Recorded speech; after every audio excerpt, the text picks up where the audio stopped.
Hello everyone, it's Jamarl Thomas. Welcome to the Progressive Soapbox.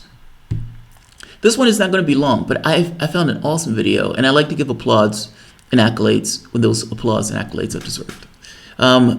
First, if you enjoy the content, if you dig what I'm putting down, please feel free to share, like, subscribe. You can always put the picture. Or Streamlabs. Tulsi Gabbard, man. Tulsi Gabbard. God, I love that woman, Tulsi Gabbard. There are very few Democrats that I think I hold in some degree high regard. She's one of them. I like her.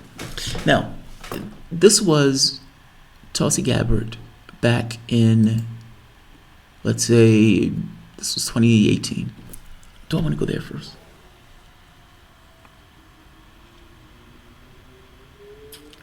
Actually, I should start at the Jake Tapper interview, but I don't have the Jake Tapper interview queued. Let me say it this way. We in this country have used a certain tactic when dealing with other adversaries around the globe, that instead of us getting directly involved militarily, at least immediately, we have proxies to do it.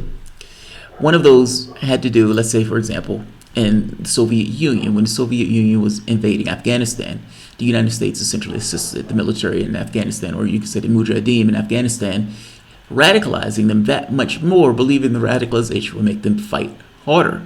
This essentially, to some degree, cleaved and created a quagmire for the Soviet Union, kind of like their Vietnam. But the plan here was to kind of use this as a cleave, to cleave off parts of the Soviet Union. Here's the catch.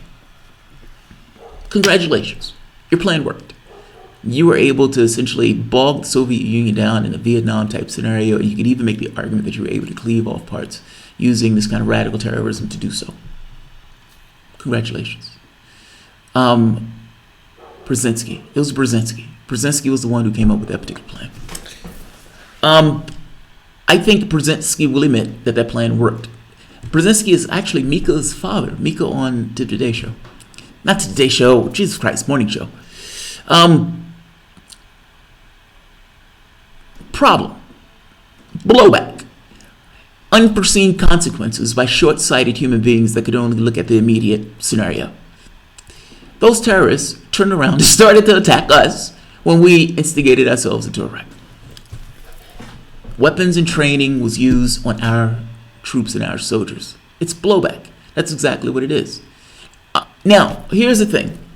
That didn't stop us from using this tactic over and over again, whether you want to say in Libya, whether you want to say, in this case, and the thing that we're talking about now, Syria. There was a kernel of resistance in Syria, and more than a kernel. People disliked this idea of Bashar al-Assad's rule. That's true. That was, in this inception, it seems to be actual real, meaning it was something that was internal to the people in Syria itself. But somewhere along the way in that process, there were guys with long beards and bad attitudes that had a certain worship of Allah that was going to wreak havoc. And they were able to take over large parts of that country, chopping off heads, raping, killing, pillaging, and everything else. Whatever you want to think of Bashar al-Assad. And I've made no, you would never find a video where I say he was a good guy or, my argument is it's irrelevant to the conversation. He can be a bad guy. It is irrelevant to the conversation. Do I want our forces instigated into another country? A, we're illegally there. B, by our own laws, by international laws. And in this very particular instance, what we're doing now is in these Orwellian terms, supporting terrorists. Tulsi Gabbard went on Jake Tapper and said that. What I just said. She went on Jake Tapper and said, Jake Tapper tried to hit her in the knees, and she came back at him saying, we're supporting terrorists in that region of the world. And when talking to the people over there, they asked me, why is the United States supporting terrorists who are raping and killing and pillaging in this region of the world? Jake Tapper nearly fell on the floor. She said that. I've never heard anybody else say that. She said that. Maybe Dennis, maybe Kucinich, but that doesn't count. Take a look at this. This was a conversation she had with James Mathis. I'm going to get to her other speech, but I want to get to this one first because I love the speech. I show it as often as I can. Thank you. Thank you, gentlemen, for your service. The President has indicated recently his intention to launch U.S. military attacks against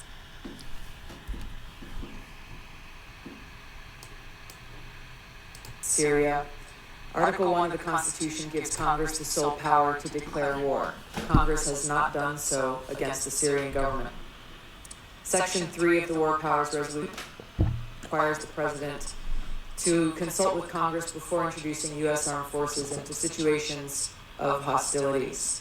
Section 2 of the War Powers Resolution clarifies the constitutional powers of the President as Commander-in-Chief in Article 2, which you referenced, Secretary Mattis, to introduce forces into hostilities only pursuant to 1, a declaration of war, 2, specific statutory authorization, or 3, a national emergency created by an attack upon the U.S., its territories, possessions, or armed forces.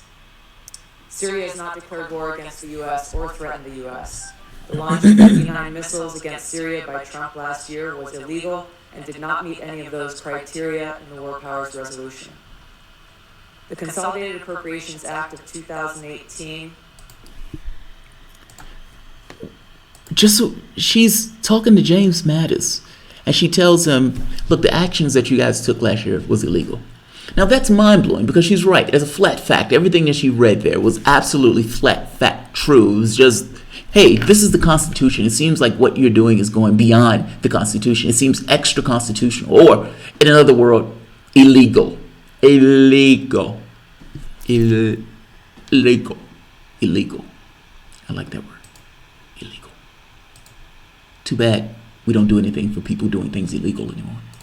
Which was signed into law by President Trump, states that none of the funds made available by this act may be used with respect to Syria in contravention of the War Powers Resolution, including for the introduction of U.S. armed military forces into hostilities in Syria.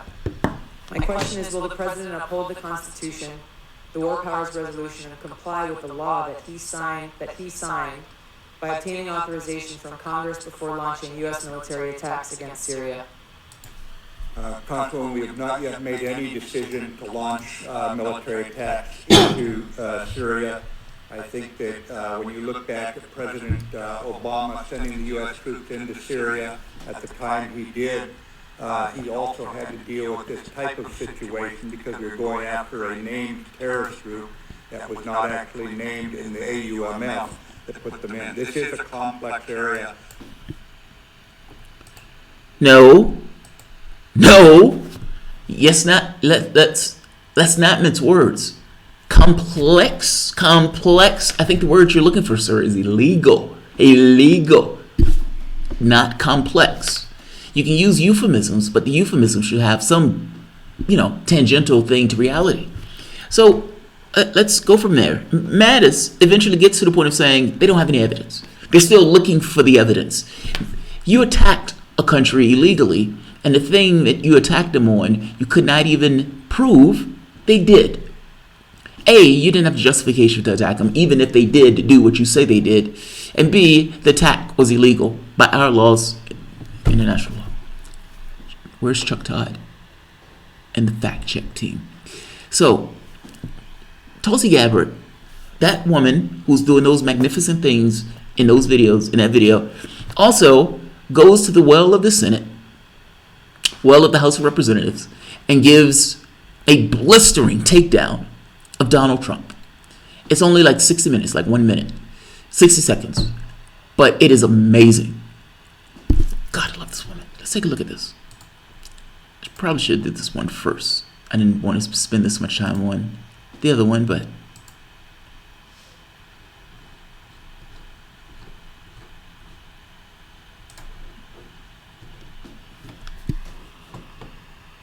Thank you, Mr. Speaker. 2 days ago, President Trump and Vice President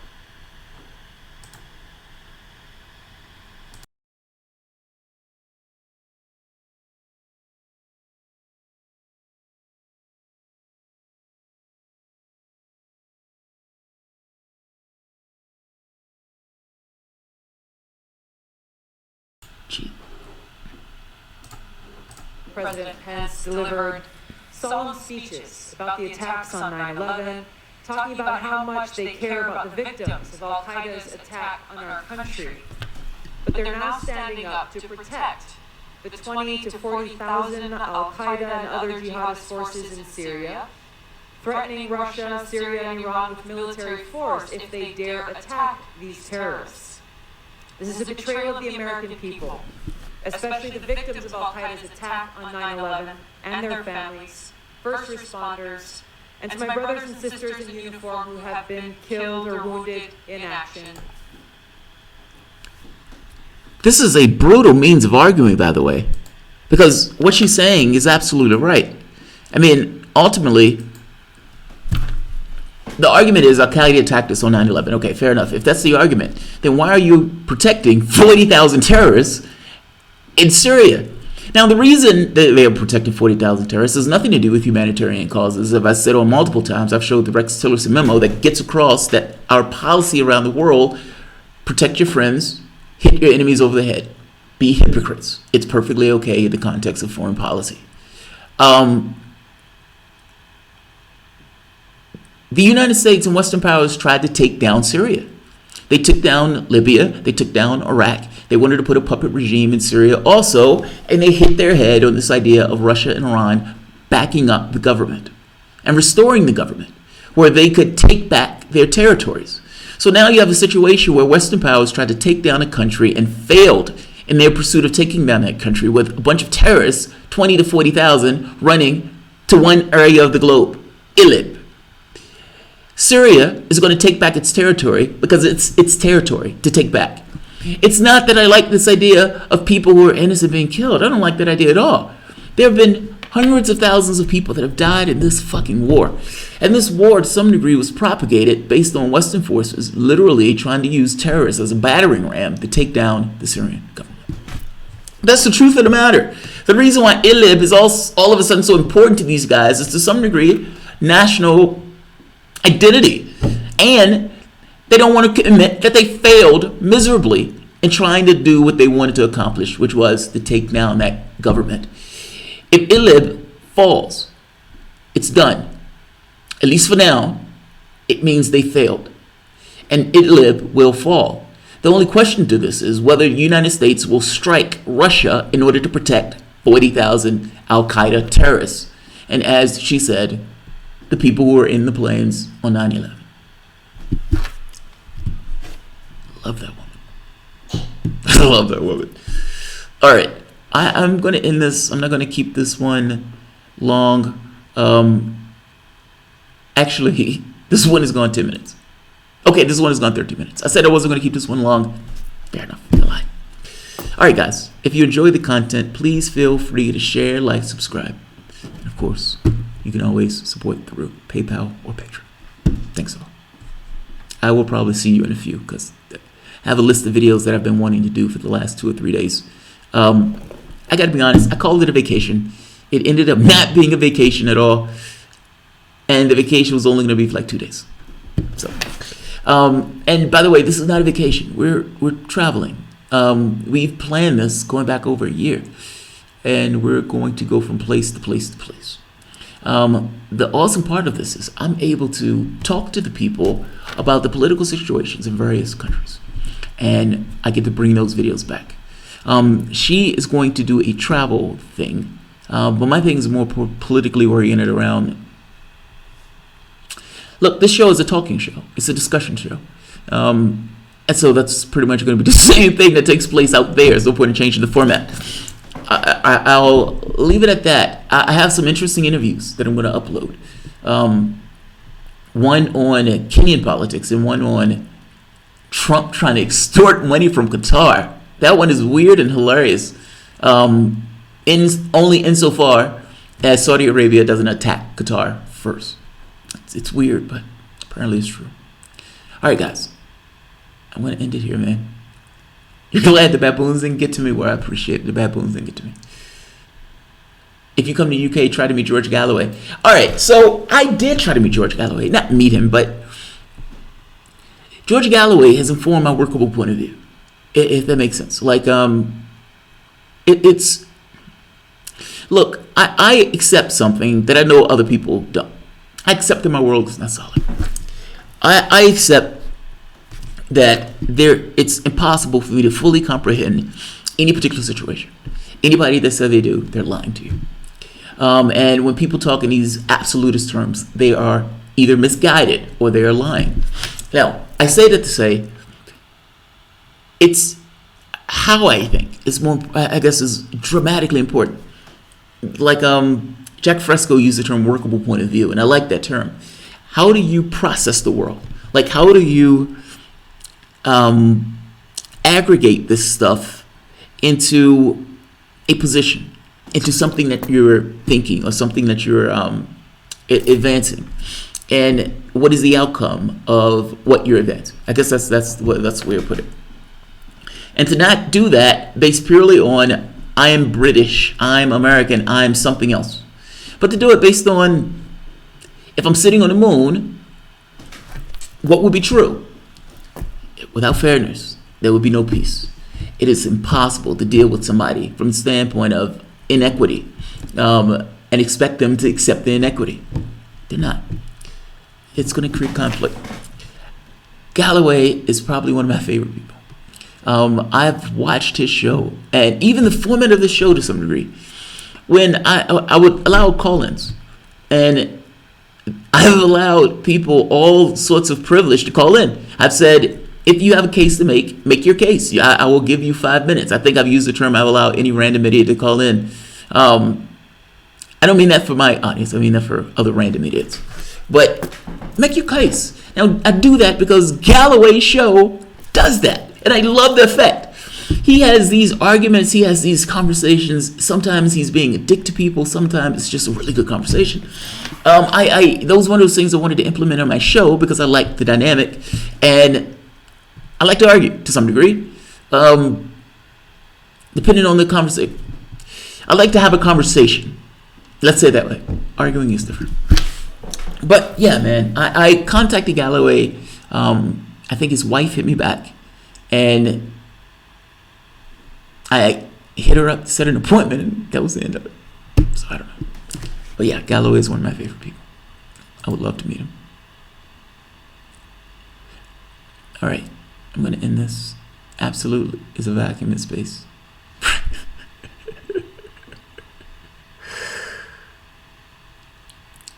I love it when extreme white wingers call in and try to say bomb North Korea without thinking about the consequences. So do I. Like, I think to myself, God, I can't believe these people exist. There was one guy that called into George Galloway's show, and he says he's acting, in this kind of suave, faux intellectual way. And he's like, well, hey, man, I mean, you can just go into Iran and you can just bomb multiple sites and blah, blah, blah. And Galloway was like, what do you think Iran is going to do? Well, I mean, it could be strategic strikes and blah, blah, blah. He says, yeah, I understand that. Speaking English, what do you think Iran's response is going to be after you do that? Do you believe that Iran is just going to allow that and just not do anything about it? And, as you advance in the decision, you realize the guy knows nothing about foreign policy. He's looking at it purely from the standpoint of we are in a position that we can't be touched. And because we can't be touched, whatever we do, for the most part, is okay. Because it's us. It's them that's taking a hit. It's us that's delivering it. That perfectly aligns with my view of the world. And George Galloway was ripping his point of view to shreds, making this point that what you're talking about is a war. Iran is not going to sit by and allow you to do that. In fact is, they may not even be alone. They might even not be alone.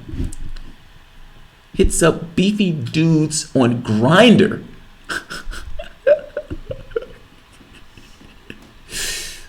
I don't think I've been on Grindr.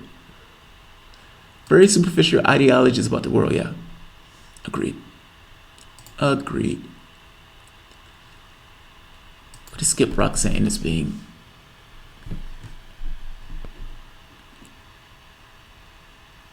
COINTELPRO targeted everyone from Martin Luther King to Malcolm X and everyone in between. Yes, they did. Jamal, did you hear about the telescopes being closed by the FBI? Yes, that's my next story. Yes. I've been getting hits from that for the last for the last week. And I didn't do the story because I gotta be honest, I didn't fully understand the story. Like, I went through several pieces on that, and you have this kind of official narrative of nothing to see here, folks. Nothing to see here, folks. And you have this other narrative of, oh my God, there are aliens coming to Earth. Now, somewhere between those two narratives is to some degree of truth. I didn't know what it was. The only thing I can do a show on that is to say, all right, this is what this person said, this is what this person said, this is what they said. Have at it. That's a difficult show to do. It's just bizarre. Like, to give a heads up, a solar observatory saw something on the sun, and in seeing something on the sun, it shut it down, saying that there was some kind of national emergency. The feds shut the place down. Come to find out, it wasn't just one place. Apparently it was like 6 places that they shut down. Other observatories that had the capacity to look at the sun, and for whatever reason, they didn't want people doing that. There was a woman who apparently had a video camera or some kind of lens that she was using to look at the sun. And she's like, oh my God, there are a bunch of stuff that I can't identify that is surrounding the sun. Now, where do you go with that? Where do you go with that? Where do you go with that? So it's like you have this situation where it's like, all right, I don't know what this is. And so in trying to like give any kind of appraisal of this, I'm stuck at, I have no idea what this is. If what that woman captured in that lens was correct, then would it make sense for them to shut these observatories down? Yes. Yes. If they were like, we don't want this idea of something coming to Earth because we don't want the public to panic. Yes, they would do that. They would say it's a national emergency. We can't allow this information to get out. Because fact is, if Donald Trump comes out and says, yes, aliens are real, I don't necessarily know the fallout of that. I think for the most part, you'll probably be okay because it's abstract. It's not, it's not at your door. It's another conversation to say, by the way, those aliens will be here in a year. That's fucking pandemonium. Panda-fucking-monium. Lots of amateurs photographing the sun. If that was possible for one woman to capture something, there would be other pics. That's fair. Winslow, no, that's fair. That's totally fair. Which is why I haven't done this story. Like, I don't know what in this story is real. And like Kuhn said, my you can say my researcher, my unpaid, unknown researcher, at some point, a narrative is going to come out that is between those two extremes.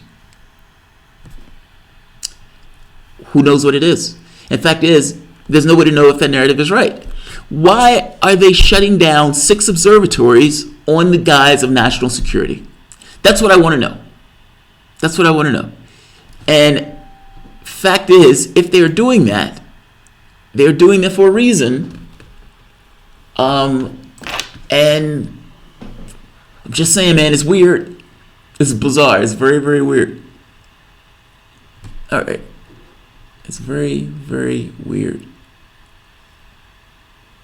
So, all right. I said I was going to stop this like God knows how long, so Joe Teresa would have voted for Richard Nixon. Richard Nixon was the last left-wing president we've had in this country, so maybe. All right, guys. Y'all have a good one. I'll see you guys soon.